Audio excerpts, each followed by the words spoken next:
Hi, this is Aria McKenna with Reel-LIIFE, a program from the Long Island International Film Expo, and I am here with two filmmakers from Solo Soy un Supermano. That's it. See? Yes. So, will you do the translation for me? So I'm just a Superman. Okay, great. And please introduce yourselves. So I'm Dariun Robinson. I'm the director. I'm Besanya Santiago. I play the lead role of Chupa. It's such a beautiful name. I totally love your name. Okay, so please tell us a little bit more what the film is about. And is this feature length or short? How long does it run? So this is a short film. It's about a girl from Puerto Rico who comes to the States.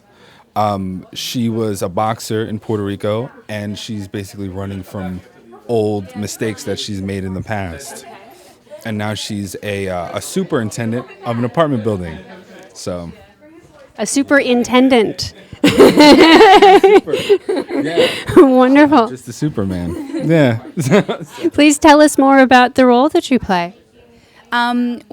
She's originally from Puerto Rico, and so she comes to Harlem, and she's basically trying to absorb this new culture, absorb this new lifestyle, and she's trying to adjust, and she's just really trying to get acquainted with, the new people that she's surrounding herself with, and this whole new life that's completely different from what she knows from boxing and everything that she came from.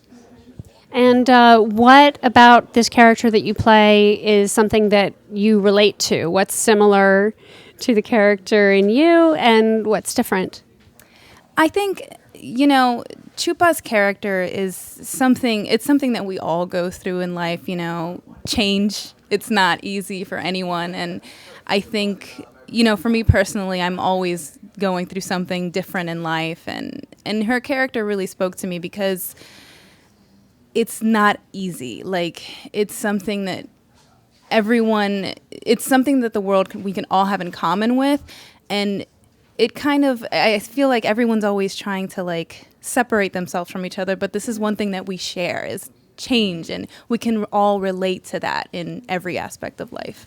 I like how you said that. Of course, we're going through a lot of changes in the States right now, aren't we? And people are learning to come together and kind of see each other for how we're similar as opposed to how we're different. So that's wonderful. Yeah. What inspired you to tell this story? So I am originally from Delaware, and I moved to Harlem, and it was a new setting, and I went to film school. I always wanted to be a filmmaker, so I felt like I needed to reset. So there's a feeling of starting from the beginning, and I feel like this was a character that I could sort of relate to. And it sort of grew from there. There's a concept of these two characters who were always in violent experiences and lifestyle, very violent lifestyles. We have a girl who's a boxer and a guy who's a Vietnam vet. Yeah, and they sort of bump heads, but they're both in a very exposed, different setting than what they're used to. And I think, and it sort of wrote itself, I think. Now, is this a first-time film for you, or have you done several in the past? Well, this is my first short. Yeah. Oh, wow. Good for you.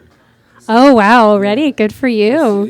Fantastic. What are your biggest challenges? Your first time out of the gate? What did you not expect to come across that you came across that surprised you? Well, the hardest thing is that it's in Spanish. The whole project is in Spanish as English subtitles. But the biggest problem is that I don't speak Spanish at all. So I had to translate it like 4 times, a million times. So you wanted to do it in Spanish, but Yeah. you don't actually speak Spanish. No. That's an interesting choice for sure. That basically makes so much more work. I mean, the communicating with everyone, the issue of trust, that I learned to trust people. If you don't speak the language, you really learn to trust the people that are acting, that are carrying the roles. And if they have an opinion, really hear them out. And I think that the language barrier was one of the biggest things. Well, that's an interesting thing, actually. If you've got actors who are speaking a language that you don't actually understand, you're going to be paying even more attention to what they're doing and getting so much from their body language and from what you see in their eyes and that kind of communication they're having. So that's really, really interesting. It's true. I mean, I think they say that 70% of how we communicate as people is body language. Yeah. You know, you can tell when someone's angry, or they're trying to communicate, or they're lying, or they're confessing, you know, or they're confessing, or they're afraid. And I knew that. So when they were playing the roles, I always checked in with them and to make sure that, you know, we were on the same page. And there was no snags. It was really easy. They were all amazing. So, well, congratulations. How did you hear about Life? So I had heard from a few friends that this is a great location. This was a great festival. And I applied. I took a chance. And it turned out good. Wonderful. We're so glad you're here. Thank you very much. Thank you. Yeah. Have a good one.